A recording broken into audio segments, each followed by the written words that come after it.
The Las Vegas Grand Prix. Let's go, baby. Last 3 races of the season. We're already here, Tim, if you can believe it. And by the way, we're pre-recording this because Tim will be at the track when this happens. Yes. So this is kind of like a big deal that, Tim, you went to the first 2. And I have to ask you, like, atmosphere-wise, because, there was so much pushback locally against this happening. I think there still is. Is there still? Probably. Okay, it was like very well publicized and blah, blah, blah, blah. And the manhole covers are coming off, whatever. That was a couple years ago. Tim, now, when you've gone and seen it, what's it like? I mean, the first year was, obviously for a new race that's of this size and scale, Adam, there were a lot of tricky situations for the organizers to manage. And I think, it started off pretty rough. But as the weekend sort of evolved, it got better. And I would say from the first year to the second year, you could see like dramatic improvements, like huge, just in terms of getting around, making sure the infrastructure and the timing of everything was really tight. I think still fiddling around with the hours, trying to figure out where is that sweet spot. I still feel with this race weekend, they may need to go back another hour, maybe 2. Because it is late, right? It is late. Like, it's going to be 11 o'clock Eastern Standard Time, and that, for your broadcast window, for Canada and for America, like, that's a huge window of opportunity to get eyeballs on the sport. It does well in terms of its viewership. There's no question about that. It's the hours that maybe you could try and find a way of pushing it back a little bit. And then maybe the strip isn't closed for as long as it actually is. Right. And you got to do it at night because it is hot during the day, but it does cool down. You got to bring a jacket. This is the desert, right? Yeah, it's cold. Once that sun's gone, it's cold. Now, let's go around the track here because, Tim, this is another street track. And for F1 purists, that's anathema. That's not something that they love. But this isn't a bad one.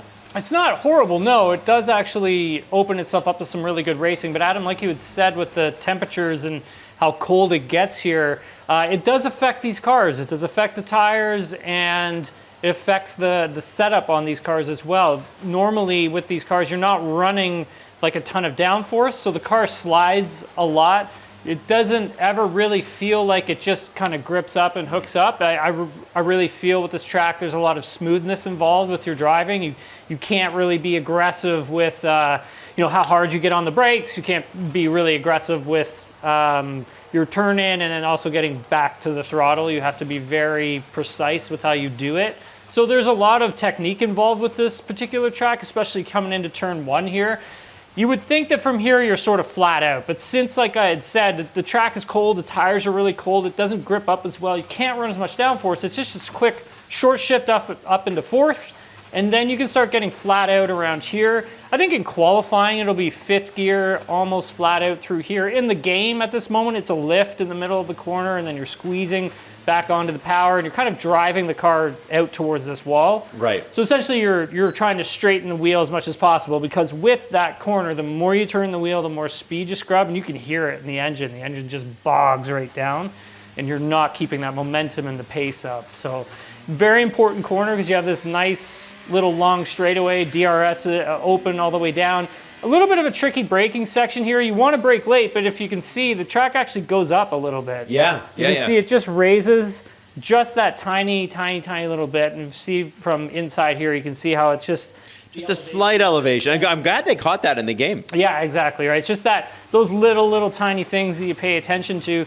But as you're coming up to here again, down into 3rd gear, you want to keep the pace and the momentum going through this turn, but it's a blind apex. So it's hard to build up that confidence. And on the exit, you don't just get back to the power, right? You got to really just squeeze it all the way on. This is, I would say, this next corner is probably one of the more trickier braking sections in F1. And also in all of F1. It's very tricky because you're coming out of there, you have load on the front of the car, and you're essentially asking a lot from everything all at once, because when you're braking, if I reverse a little bit here, as you're sort of braking into this corner, you see how much angle there is in it? Yeah. Because that blue, you have this dark blue, and then it goes to like neon green and then aqua blue, Yep. the wall, you're essentially turning by there. Like Wow. you're already into the corner. So and it gets to be a sharper hook. But you're as you still go. flat out here. Yes. So what do you do? How do you handle it? Still hauling ass, right? So as you're coming in, you see these marks on the ground. I've been using those as sort of like a reference as to getting back onto the brake. So what I've been doing in the game is I've been adjusting the front brake bias. So if you look at the bottom right corner, you can see it's at around 59%. That's a lot. But for this particular track, you can do it because you don't want to have rear locking. As soon as you get what's called rear locking, so if I get onto the brakes really, really hard, the rear tires, if there's too much brake bias on the rear tires, they're going to quickly lock up.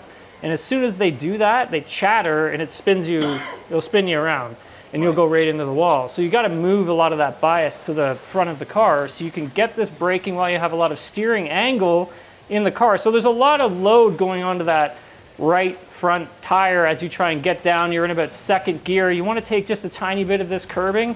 For this, you want to take a lot of this curbing. But the car is going to be sort of high-sided, so you got to wait for it to land on this green stuff and then kind of get back onto the power.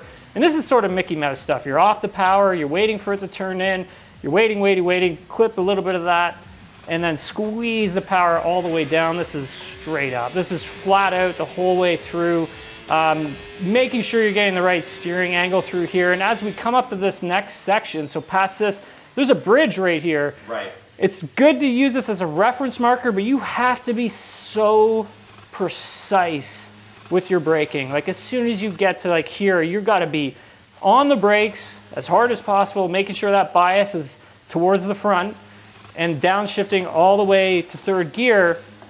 And for this part, this takes us onto the strip. So it's the longest stretch of pavement on the F1 calendar when it comes to straightaways. And there's a couple different ways these drivers can attack it.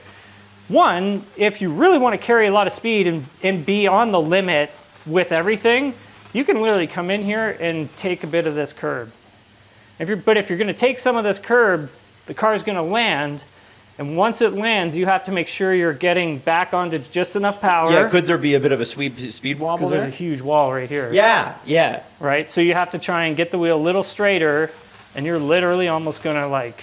And then hook away. You're literally, that's what it's like at like, fourth gear or whatever, like and almost 200 kilometers an hour. As fast like, as you can go. As fast as you can go. So that's one way. There is another way. It's a little more conservative.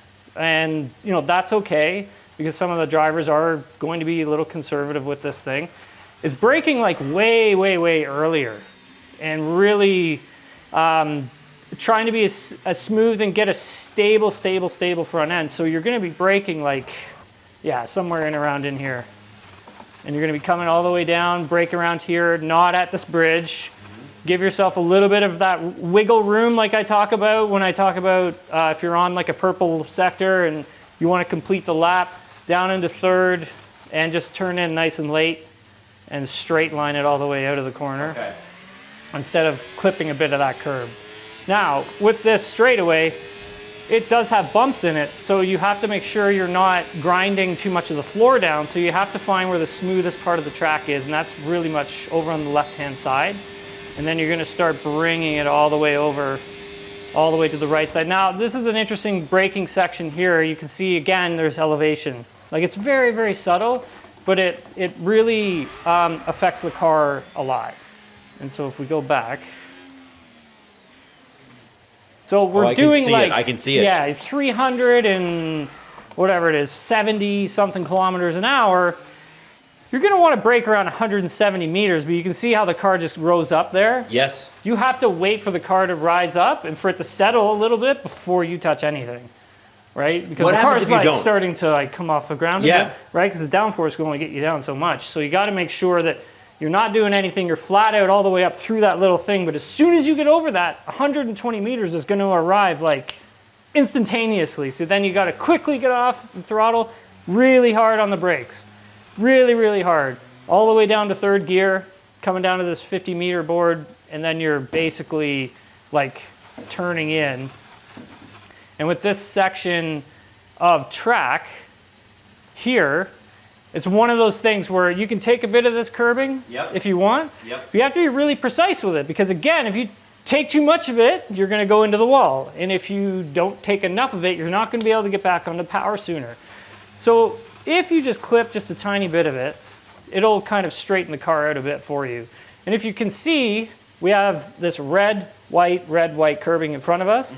And then if you draw a line from the helmet all the way directly towards the Pirelli yellow sign at the opposite end of the track, where it's a little blue there, you want to try and make sure this steering wheel is as straight as you can possibly get it, because you're going to go back to full power and you need to be really aggressive through here with the throttle. And if you're not, and if you don't have the steering wheel dialed in just perfectly, you're not going to be able to get back to full power. And if you try to, you're going to just smash the shit out of the car. All right, so there's a lot of, hey, if you don't do this, the car's toast. Yes, okay, exactly. So you got to be really precise coming through here. So you might call it a gamble. Yes, but if you get it right, good, well done. But if you get it done perfectly, you know, you're going to just skim the wall nice. And then beautiful. You're back on and we're almost finished our lap. With this next section, you'll see a lot of drivers, this curbing, start to turn in, and they're going to take a lot of this. That's not even really a curbing at all. It's basically just like paint on the ground. Right. So like these drivers will try and manipulate this part of the tracks as much as they possibly can. Because the straighter they can get the car, the faster they're going to go. Now, as I said, Tim will be down there for the entire Vegas Grand Prix weekend. So when you watch Tim's qualifying episode, he will have seen it in person, and he'll be recording near the track in Las Vegas, Nevada. 3 races to go. Yeah, it's going to be a good time, buddy.